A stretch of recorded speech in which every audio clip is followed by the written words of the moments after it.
On s'est réveillé le premier. Avec une prudence de guetteur indien, on s'est habillé, faufilé de pièce en pièce.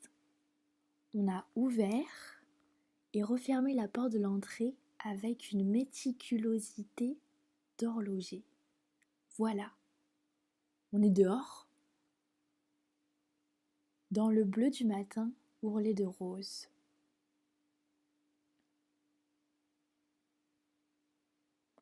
On souffle un nuage de fumée à chaque expiration. On existe, libre et léger sur le trottoir du petit matin.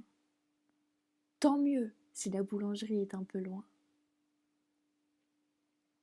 On se surprend à marcher sur le bord du trottoir comme on faisait petit, comme si c'était la marche qui comptait, le bord des choses.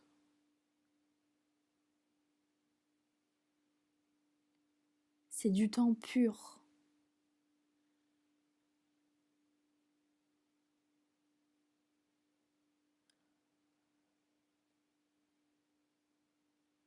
On avance et on aperçoit la lumière chaude de la boulangerie.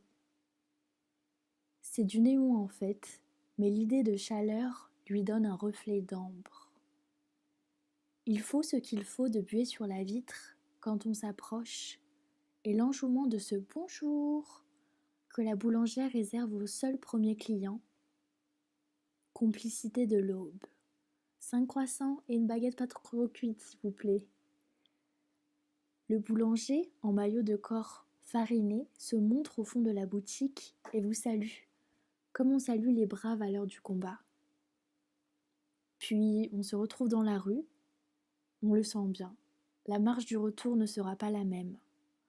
Le trottoir est moins libre, un peu embourgeoisé par cette baguette coincée sous un coude, par ce paquet de croissants tenu de l'autre main. Mais on prend un croissant dans le sac. La pâte est tiède, presque molle.